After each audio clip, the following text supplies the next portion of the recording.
Hello guys, welcome back to our channel. If you think you've heard the end of what indigenous people of Biafra can do or may likely want to do, then you're in for more shocks, as they have done this again and it's worth listening to. But before we go into the news proper and further analysis, we'd like you to subscribe to our channel by clicking on the red subscribe button. Beside it, you will see a bell notification icon. Please go ahead, click on it to get notified as soon as you update our channel on YouTube. For some of us who do not know, there's this station that Nnamdi Kanu runs on air, and a lot of Nigerian, a lot of Southeasterners, Biafrans, and those who are in love with his messages always seem to always be listening to him. Well, that particular message is now under siege as the members of the indigenous people of Biafra, IPOB, living in South Africa have urged the Israeli government and the United Nations to put pressure on President Muhammadu Buhari to stop the persecution of the members in Nigeria. In a statement signed, they complained that the Department of State Services, DSS, had arrested people for listening to Radio Biafra and created by the indigenous people of Biafra leader Nnamdi Kanu. They appealed to both the Israeli and the United Nations government to force Nigeria to drop all charges against Kanu and release all their members in Nigerian prisons. Part of the statement reads, IPOB South Africa is urging the Israel Embassy and the United Nations to uphold its charter on the indigenous people's right of self-determination and freedom by compelling President Muhammadu Buhari and the federal government of Nigeria not only to release all Biafrans held in secret locations, but also to tread with the utmost restraint and caution when dealing with those that are agitating for Biafra. We are calling on the Israeli embassy also to see the question of savagery, brutality, blatant disregard to rule of law, and undemocratic ruling of Muhammadu Buhari, and to see to it that the indigenous people of Biafra, IPOB, will peacefully restore Biafra as a sovereign state. According to the statement signed by the coordinator of IPOB members in South Africa, Okechukwu Izu, they, Biafrans, are not fearful of the prospect of a second civil war. They are not prepared to settle for crumbs, and neither do they fear death, conflict, defeat, incarceration, butchery, or persecution. Biafrans determined to restore Biafra. They are imbibed with a spirit that cannot be suppressed, and the more they cry Biafra, the more the spirit of the millions that were slaughtered on the Biafran side during the Biafra Nigeria civil war are invoked. The more they cry Biafra, the more the souls of the hundreds of thousands of their people butchered during the barbaric pogroms in the northern Lagos in the mid-60s and after that are remembered. The more they cry Biafra, the more they remember how their fathers were stripped of everything after Biafra Nigeria issue, and how they have been denied the opportunity to rise to the highest office in the land. The more they cry Biafra, the more they acknowledge and recognize the bitter fact that the Buhari administration regards their kith and kin as nothing more than they are. Now, this is really serious, and it's getting unusually tense.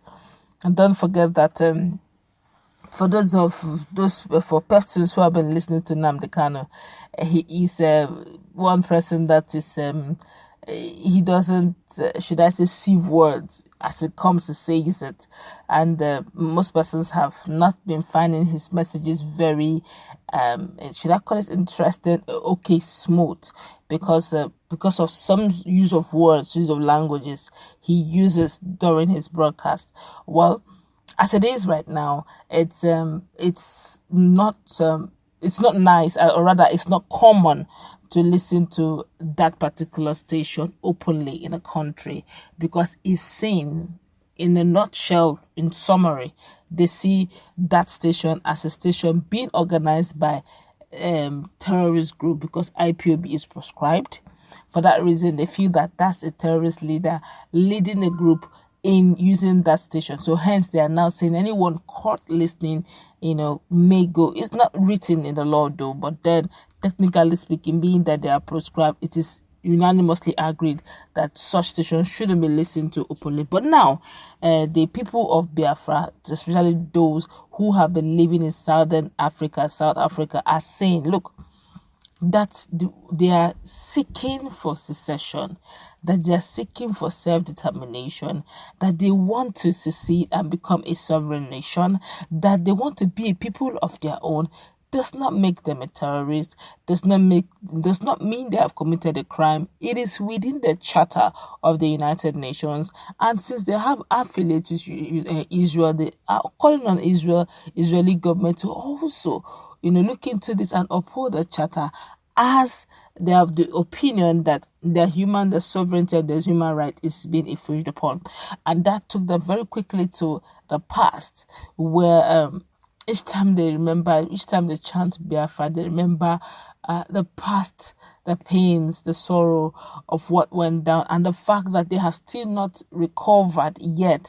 They've still not been given the opportunity to become inculcated, indoctrinated in one synergy and partnership with Nigeria, simply because the biggest and the topmost position in Nigeria, which is presidency, have eluded that particular region. I'm not referring to South. I'm actually referring to the Southeast, the very core people themselves, and they're saying no more.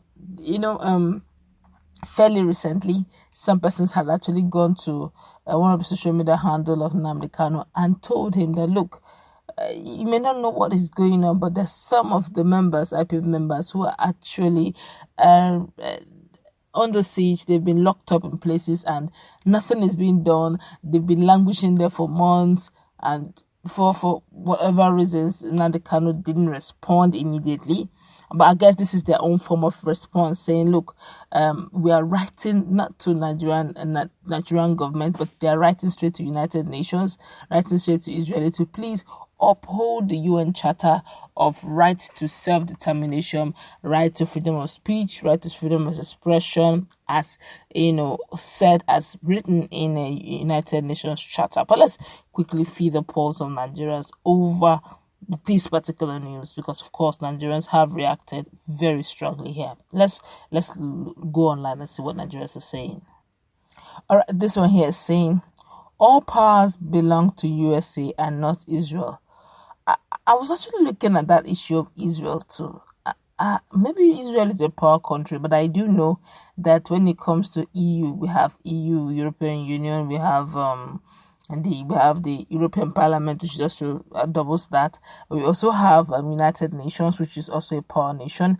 United Kingdom being the fact that they also colonized Nigeria. They're one of the colonial masters.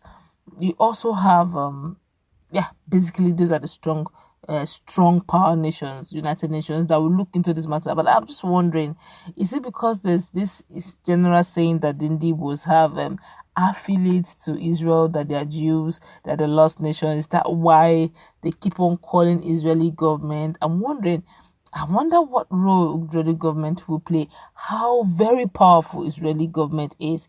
Or maybe they're hoping or praying that the government of Israel will use their power to also pressure the United States government to look into the matter. I really don't know why they keep calling on Israeli. Or maybe Israel is their second home. I don't know really. Maybe we will discuss that more better in our comment section. But let's go on with what people are saying here. This one here is saying, yes, we must have Biafra. It's our heartbeat, and no one should stop us. But that's right to determination. But right now, Nigerians are talking about restructuring. So a lot of Nigerians, Oduduwa Republic, are also talking about secession. So right now, there's so many things happening at the same time. Let's just see how it plays out, though. Let's just take this last one. So yes, our members must be released till date. I guess also that Nnamdi Kanu mentioned something about coordinators and the rest in all over places where indigenous people of Biafra are resided. And I think there's also some here in Nigeria. I don't know them. I don't know who they are.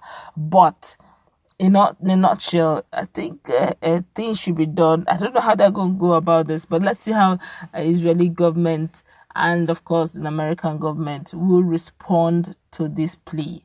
It's coming all the way from South Africa. Let's see what happens, but we'll keep you posted as soon as any information comes on over this matter. Let's meet in our comment section. What's a take? Do you honestly, I'm really curious, what's the relationship between those Biafra agitators or Biafra as a country and Israeli, that they keep calling on Israeli government to come to their aid? Please, those who have better understanding on that relationship, let's meet in our comment section as well. Let's interact. I really would like to learn one or two things.